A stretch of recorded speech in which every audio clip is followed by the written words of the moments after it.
Hello and welcome to the Rising Star podcast.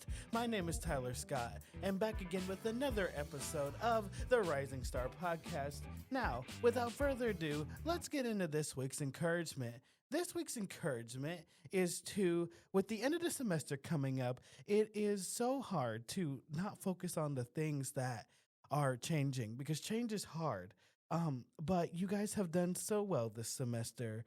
We are looking forward to celebrating you all within our graduation ceremony on May 15th at Grosinger Motors Arena. No matter what life may take you after this point, know that you are an overcomer and you can do this. We are rooting you on. And without further ado, let me introduce you to our guest speaker today, President Keith Cornille.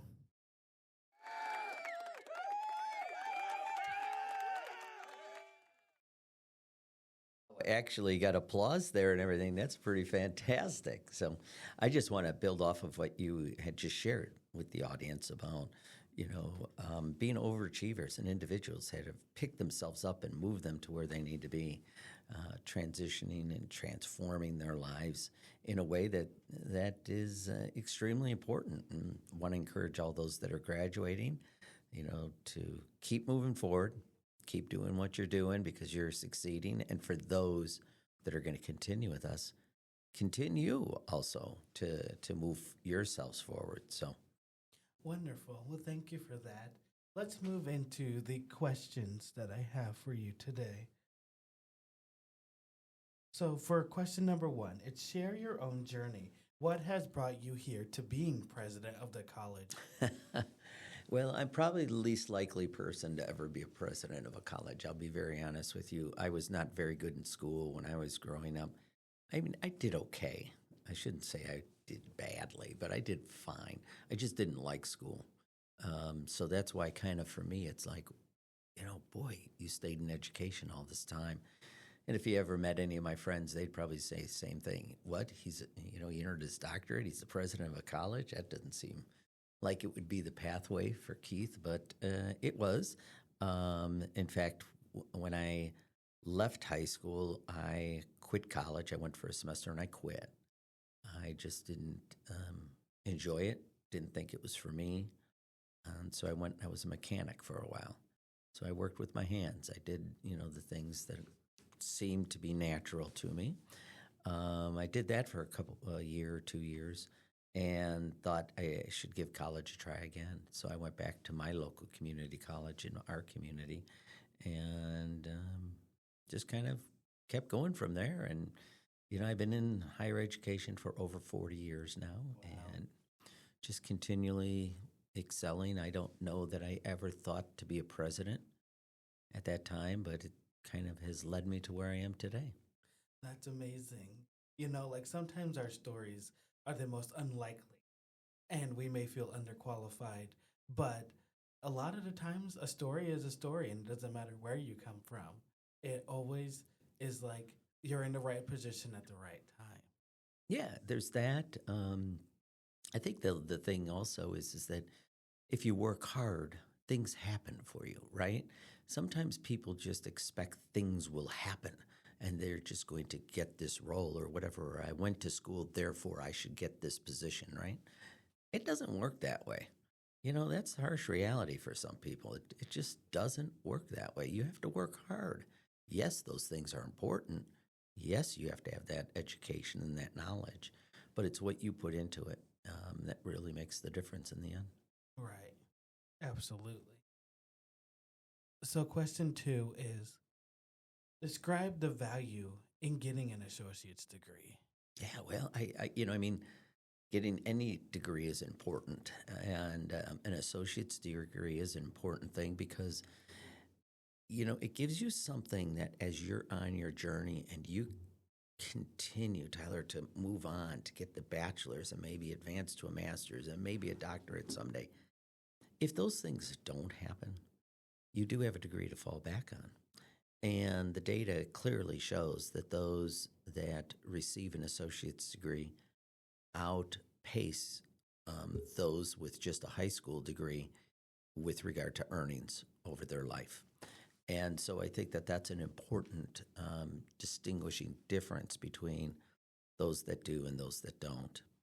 But I think that the value of the associate's degree also is that sometimes we don't know um, where life can take us. And I think if you get that first degree, that first certificate, it gives you that sense of confidence that builds and helps you to realize that, yes, I can go on and do more. Again, my story, I was a mechanic. I decided to go back and give college a try again. And I earned my associate's degree, and that gave me the confidence. The people that helped me to get that degree gave me the confidence to say, I can go back and get that bachelor's degree. And then from there, because I've had those successes, I knew I could get my master's while I was working. I did that. And then even on to my doctorate. So, as a first step in your journey, sometimes it's a very important first step. And sometimes you don't realize that. Of all the degrees that I've earned, I would have to say that maybe my associate's was my most challenging degree and my hardest. And it was because I didn't know how to study, Right. and I didn't know and have that confidence that I could make it. And so that made classes just a little bit harder. But the more I took classes, the more I learned, and the more that people that taught me, um, it gave me that confidence. And I think another important piece of all this, Tyler, is that the faculty that teach in a community college where individuals earn that associates, they are some of the finest teachers that you're going to find. They are well educated. They're as well educated, if not better, than those that are in a program at a university and teaching for a bachelor's or a master's. I have found, but they want to be here. They understand the students. They love teaching Yes. at this level, and it's those types of things, those people that give of their soul and teach in that way, and the staff that do the same thing in an associate's level, that really can give students a great deal of confidence, and because they're so truly committed to the individuals. Absolutely. It's everything you said was so true. Like, I know, like, when I was a student here and getting my associates, I felt the exact same way about all the different professors and instructors that I had, of like, they genuinely care, like, about you succeeding and giving you the resources that are needed. And I've just heard testimony after testimony with being in Project Rise about the impact of just our whole college in general. Mm-hmm. Like, everyone who I've come in contact with has been so welcoming, so understanding, so encouraging. And like, especially in this season of my life where it's like everything is changing. Like, they're helping me with like job opportunities and keeping an eye out and like things like that for me for my future professions. And I'm just very grateful for that. Yeah, yeah. For those that are listening, are risers, right? We don't have to tell them that story. We don't have to tell them the importance of these faculty and lifting them up and everything. In your story, you know it. You lived it. These are people that truly care, truly, truly care, and they want to help students to move to their next place and are excited when students do that. 100%. Yeah. Yes. So the next question that I have for you is, where do you see like the future of work headed as of now? Like, this is like, how are we progressing towards like people getting degrees for work, or like, where do we see like where people go less to college, or where people go more to college, or like how you see things now? Where do you think things are headed? Yeah, I think that higher education's going through a bit of a flex or a transition. If you really look at it, about every 100 years, higher education has gone through somewhat of a significant transition, and I think that's where we're at today. We're looking at things a little differently because the workforce and everything else is shifting and changing. I think it's safe to say, though, that we do know that without the education and an associate's or a bachelor's degree provides somebody, they're not going to be able to perform at that same level that others will. So, you know, the workforce is changing. There's no question about it. And it has always changed. But if you think about the technology and how all of that has shifted, it changes the way that individuals are going to have to work. I mean, we're sitting here right now doing this podcast, right? When I started in my profession 40 years ago in this field, this wasn't even a thought that we could be doing this, right? Mm-hmm. And I think back to my friends that were in graphic design, for example. Everything was very much paper and pencil and things of that nature. And now most of it's all on the computer. Right. We see, things that I studied, political science, it's changing. And the way that we have to understand the world very differently today than it was then. Very, very different because everything's coming at us so quickly. So the workforce is going to be constantly changing. The individuals in the workforce are going to have to continue to up their skills. And, that's part of what we do at a community college. We help people to upskill also. So you can go get your degrees and everything, but the way that you will succeed in an organization will be dependent on you keeping your skills sharp and learning new things, whether it's a foreign language because your company is spread across the globe, whether it's learning technology so you can do a podcast or something like you have. And I'm sitting here watching you work the board, and I don't know that I could do it. It's going to change, and individuals are going to constantly have to upskill themselves forever. Absolutely.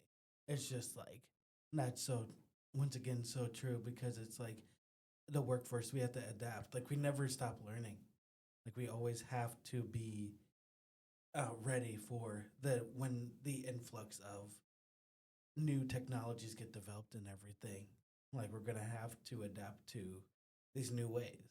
Yeah. And it's just really interesting to see how much things have even changed. Like ever since even since I was a kid, like younger, like not every kid now, like when they're in like grade school and middle school, have like Chromebooks now. And I remember going to the computer lab. Like it's kind of crazy. I was just talking with some friends about that the other day. Yeah, well, you had computers, Tyler. Yes. We didn't even have computers. We had typewriters that if you were lucky, it had autocorrect on it that you could, so you didn't have to white it out or redo and retype the entire paper. I mean, it was just different. And it's going to be different if you, think about what's happening right now. So let's take a minute and talk about AI. A lot of people are afraid that it will change the workforce. And there's no question it will change the workforce. Does that mean jobs will totally go away? No, I don't think so. It's just the jobs are going to be different. So let's go back to the graphic artist again, right? And digital design. The computer can do the design, but somebody has to tell it what that design will be. Yes. Right? It can't just assume and do it. So there's going to be a different shift in a row. So I may not be doing the programming for the computer like I used to, but I still have to tell it what to do.